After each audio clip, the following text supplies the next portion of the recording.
Hello everyone, welcome back to my channel. Today let's go over a medium level question that I just solved on my own. So I'm super happy about this and I'm extremely glad that I was able to come up with my own solution to this question without any assistance. So let's go over it and let me show you how I did it. So this is question 1774, closest desert cost. So basically you have these base costs, you have to pick exactly one of them. And then for these topping costs, you can have up to 2 of each topping, which is each element, or you can choose no toppings at all. And you're trying to find the closest total sum to the target and then return that total sum. So let's go ahead and do that.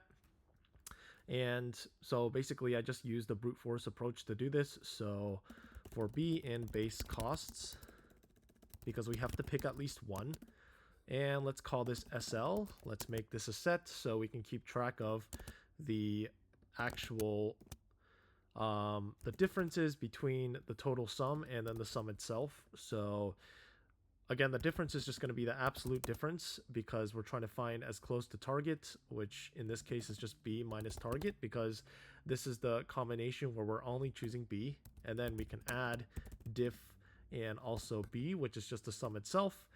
And then in this case, notice if we're trying to sum to target and assuming that these are all positive integers, which they are, then we can just say if B is already bigger than target, then we can continue. We don't have to explore all the combinations.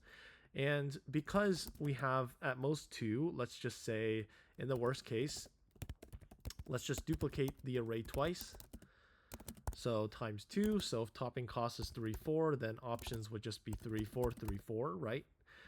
At most 2 of each topping.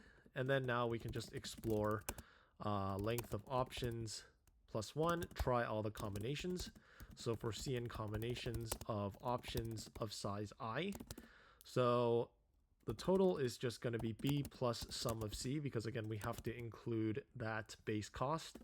And then the difference is absolute of target minus total.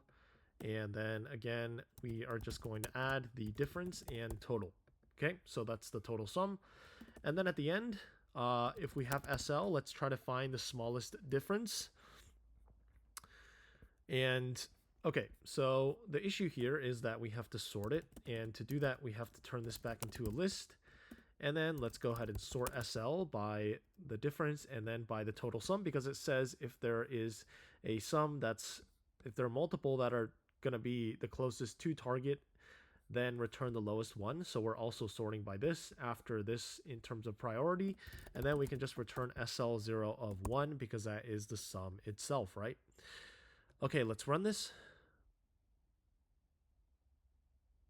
Okay, submit it.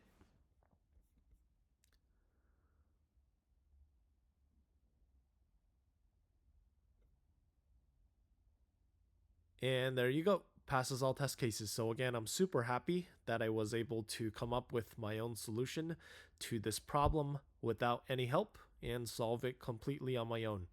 So that's it for this video, and thank you for watching.